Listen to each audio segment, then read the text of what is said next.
Welcome to my channel कहानियाँ कुछ सच्ची कुछ अच्छी। National bank of Azad Hind. हमारा देश कृषि प्रधान देश है, इसलिए आजाद हिंद फौज में अधिकांश वीर किसानों के बेटे ही थे।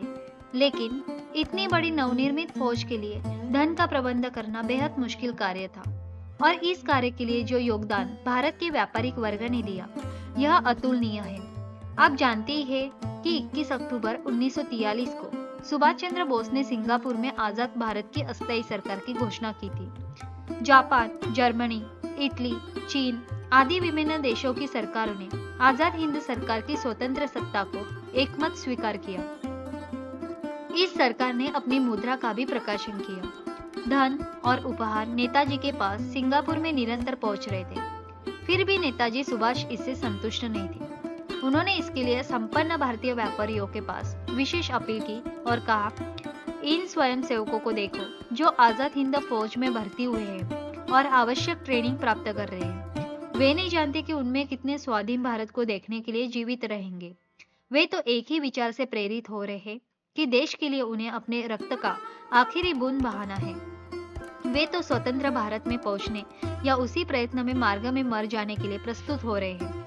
जब आजाद हिंद सेना या तो विजय या मृत्यु के लिए तैयार हो रही है, उस समय कुछ धनिक भाई मुझसे पूछते हैं कि हम उनकी कुल संपत्ति का 10 या 15 कितना प्रतिशत चाहते हैं। मैं फीसदी पूछने वालों से जानना चाहता हूँ कि क्या मैं अपने सिपाहियों से यह कहूँ कि युद्ध में अपना 10% रक्तदान करना, बाकी बचा लेना।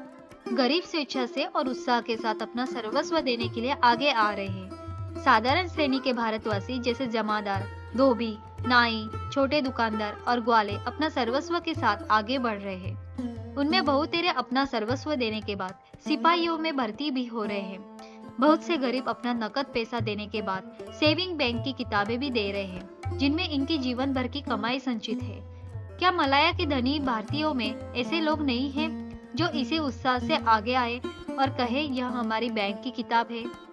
भारतीय स्वाधीनता के प्रयत्न में इसका प्रयोग किया जाए। मलाया से मैं 10 करोड़ रुपए चाहता हूँ। मलाया में भारतीयों की जो संपत्ति है, मेरी माँ उसका 10वां हिस्सा है। सभा के अंत में जब धन संग्रह किया जाने लगा, तब देखा गया कि 70 लाख डॉलर उसी समय एकत्र हो गए। आगे के 24 घंटे में जो संग्रह हुआ, वह सब मिलकर 1 करोड़ 20 लाख डॉलर हुआ। 1943 के अंत तक 7 करोड़ 72 लाख 7,947 डॉलर एकत्र हुए थे। सिंगापुर का नंबर सबसे ऊंचा रहा, जहां 29 लाख 94,000 डॉलर एकत्र हुए थे। इसमें उपहार में मिले हुए जवाहरात और चांदी की वस्तुएं सम्मिलित नहीं हुई। इसका मूल्य भी 88,000 डॉलर अंकित किया गया है। आजाद हिंद फौज के कर्नल का वेतन 250 रुपए प्रतिमास और मेजर को 185 रुपए तय किया गया। फौजियों का वेतन आजाद हिंद सरकार देती थी, परंतु इसके सैनिक क्रांतिकारी ढंग पर बहुत थोड़े में निर्वाह करते और बची हुई प्रत्येक पाई इंडिपेंडेंट लीग के फंड में दे देते थे। मेरा वेतन तो 100 रुपए से भी कम था और मैं उसका 50% वापस इंडिपेंडेंट लीग के फंड में दे देती थी, ताकि हमारे अभावग्रस्त सैनिकों के काम आए। एक भारतीय व्यापारी ने नेताजी को स्वतंत्रता के लिए युद्ध के निमित्त नकद, आभूषण और जायदाद कुल 1 करोड़ का दान दिया था। उस व्यापारी को नेताजी ने सेवक ई हिंद का पदक प्रदान किया। ऐसा पदक पाने वालों में यह प्रथम था। 1944 के अप्रैल में national bank of Azad Hind का निर्माण हुआ। रंगून में इसका मुख्य केंद्र था। वहां के एक प्रमुख व्यापारी से बातचीत करते हुए नेताजी ने कहा था, बैंक के बिना कोई सरकार चल नहीं सकती। इम्फाल हाथ में आते ही हम अपने नोट जारी करेंगे और उस समय इस बैंक का मूल्य बहुत बड़ा होगा। व्यापारी ने पूछा, आप कितने रुपए से इसका प्रारंभ करेंगे? 50 लाख मूलधन से, नेताजी ने कहा। व्यापारी ने मुस्कुराकर कहा, नेताजी आप सिर्फ इतना ही चाहते हैं। लीजिए 30 लाख देना तो मैं अभी स्वीकार कर रहा हूँ और शेष 20 लाख एक सप्ताह में पहुंचा देने की प्रतिज्ञा करता हूँ। विशेष आभार एवं धन्यवाद आदरणीय श्री। जब तक आप जैसे देशभक्त हैं, तब तक भारत का गौरव बढ़ता रहेगा। इसके बाद बैंक खुल गया और कारोबार होने लग गया। बैंक का मुख्य कार्यालय रंगून के 54 पार्क स्ट्रीट स्थापित किया गया।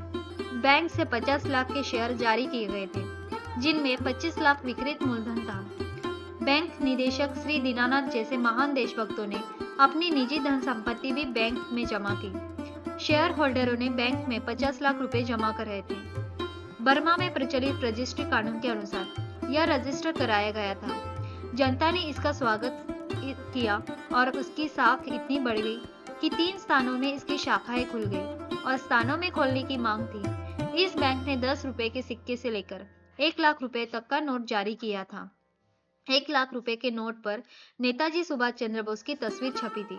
जब मैंने नेताजी की जान बचाने के लिए अपने पति को गोली मारी थी, तो इस बैंक ने तब रानी झांसी रेजिमेंट की वीरांगना के चित्र के साथ एक विशेष नोट भी जारी किया था। रंगून में आजाद हिंद नामक एक बैंक 50 लाख डॉलर के मूलधन से स्थापित हुआ। एक बार 26 जनवरी के दिन, जिस दिन कांग्रेस देश भर में स्वतंत्रता दिवस मना रही थी, उस दिन आजाद हिंद सरकार की सहायता के लिए 40 लाख रुपए एकत्र किए गए। 26 जनवरी के दिन बर्मा से संग्रह 8 करोड़ रुपए का हुआ। बर्मा से कुल 811 करोड़ रुपए एकत्र किए गए। जापानी सिक्कों की अपेक्षा इस बैंक के चेकों का व्यापारी समाज और जन साधारण में अधिक मान था। इसकी 3 शाखाएं भिन्न भिन्न स्थानों में और भी खोली गई थी। रंगून के कुछ प्रमुख व्यवसायियों ने सरकार और फौज के खर्च के लिए 20 लाख से अधिक डॉलर संग्रह करके दिया था। मई 1945 तक इसका कार्य होता रहा। रंगून के पतन के बाद भी आजाद बैंक जारी रहा। ब्रिटिश सेनापति ने इसका जारी रखना पहले तो स्वीकार किया था, किंतु 19 मई 1945 को बैंक पर सरकारी अधिकार हो गया। इस समय भी बैंक के पास 32 लाख रुपए थे। बैंक के पास बुकों समेत यह सब धन सरकार ने जब्त कर लिया। आजाद सरकार के सभी विभागों का खर्चा यही से चलता था और सिपाहियों के वेतन की आखिरी पाई तक चुका दी गई थी। जब ब्रिटिश सेना ने आजाद हिंद बैंक पर कब्जा किया, तब उन्होंने बैंक का 35 लाख रुपया जब्त करके अपने खजाने में शामिल कर दिया।